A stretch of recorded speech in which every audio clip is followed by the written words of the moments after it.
Welcome back to the ACS Brief, Surgeons' Voices from the Front Line.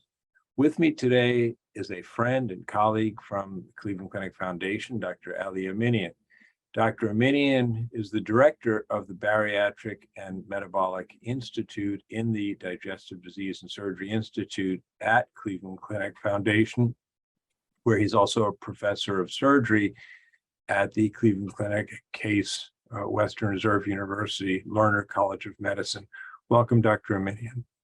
Thanks, Dr. Wexner, and thanks to the college and colleagues in the college for this opportunity. Well, and thank you for all the amazing work that you and your friends and colleagues at ASMBS and at Cleveland Clinic, and if so, and elsewhere, are doing with bariatric surgery.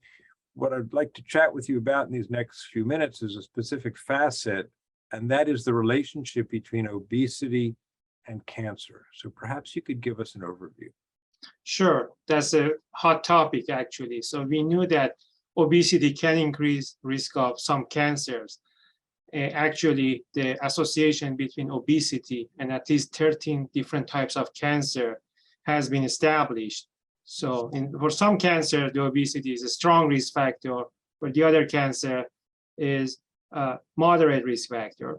And the other important fact is that obesity can increase the risk of dying from the cancer. And there are several explanations for that. However, we didn't know if losing weight can decrease that risk. And that's the important question. It's very similar to the association between smoking and cancer. We know that smoking can increase the risk of certain types of cancer, but the question was that if patients stop smoking, if that can protect in terms of risk reduction. I guess that brings us to your most recent publication, and you've published extensively in all of the top journals on topics within bariatric surgery. But why don't you tell us about the most recent study and what you found? Yeah, the most recent study was published in JAMA a few weeks ago, and it was called a Splendid study. So again, we wanted to answer this question: if we help patients to lose weight, and large amount of weight, and we help the patient to keep the weight off for a long period of time, can we decrease the risk of obesity-associated cancer and risk of dying from cancer? So to answer this question, we decided to take a cohort of patients who underwent bariatric surgery, because we know that bariatric surgery is currently the most effective treatment for obesity. So to answer that, we took a cohort of patients with who underwent bariatric surgery, and then we looked at the data. So let us know, please, what you found with the data. Plus, as an aside, a question kind of comes to mind to me, and perhaps it's covered in your study. You can let us know. And that is any correlation based upon the degree of obesity, the class of obesity. Yeah, good question.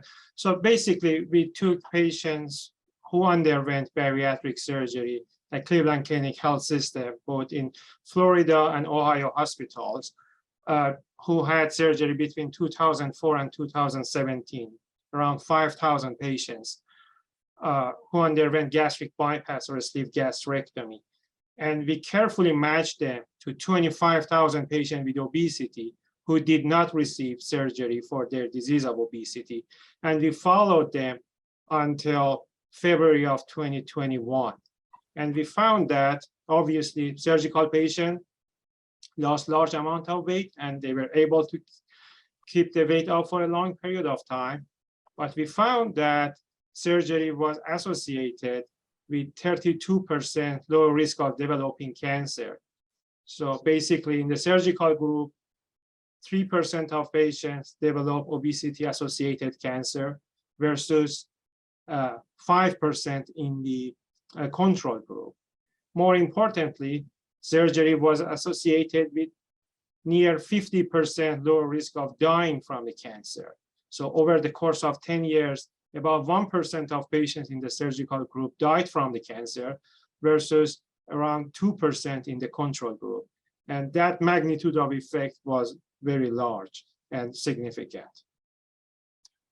Yeah, very, very interesting. And then relative to my add-on question in terms of the class of obesity, I mean, one might surmise that somebody who's got a BMI of 70, for example, gets down to 30, does that risk any different? Is it more dramatic change than somebody who's maybe 35 and gets to 25? Yeah, that's a good question. So we check the finding or consistency of findings in different subgroups, and regardless of the baseline BMI, or regardless of being male or female, white or black, or having diabetes or not having diabetes at baseline, findings were consistent in all the subgroups. So the magnitude of effect was very large and it was consistent in all subgroups. The other important finding, Dr. Wexner, was that we showed a dose-dependent response. So that means that patients who lost less than 20-25% of their body weight did not decrease their risk of developing cancer. But the weight loss after that threshold of 20-25% was associated with significantly lower risk of cancer in a dose-dependent response. And I think that threshold is important because we always tell patients that you need to lose 5 to 10% of your body weight to decrease the risk of diabetes, cardiovascular disease, mortality. But it seems like for the cancer standpoint, that threshold is much higher. At least on this study, patient needed to lose 20-25% of their body weight to see beneficial effect of weight loss on the cancer risk. Well, once again, congratulations on your study. It has a tremendous impact on society. It was as attested to by the fact that it was picked up by so many mainstream media outlets the day that it was published in JAMA. And thanks for your time and insights today. Thanks so much for the opportunity, Dr. Wexner.